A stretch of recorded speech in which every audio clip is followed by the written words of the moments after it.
Hizbullah kembali menerbitkan adegan operasi yang menargetkan posisi militer Israel pada Selasa 20 Agustus 2024. Drone Hizbullah berhasil menembus wilayah Israel di perbatasan.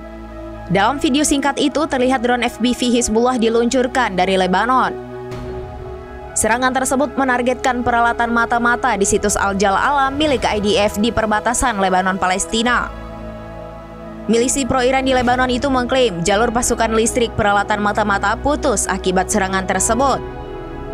Seperti diketahui, Hizbullah memperluas jangkauan serangan ke Israel setelah 10 bulan perang. Mereka mulai menargetkan wilayah-wilayah yang sebelumnya tidak pernah terjangkau, seperti serangan di Shamir, Israel Utara pada 15 Agustus silam. Bahkan pasukan dari Lebanon itu mengaku telah menembakkan lebih dari 7.500 roket ke Israel sejak 7 Oktober lalu. Hal itu telah dikonfirmasi oleh pasukan Hizbullah.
Download Tribun X sekarang, menghadirkan lokal menjadi Indonesia.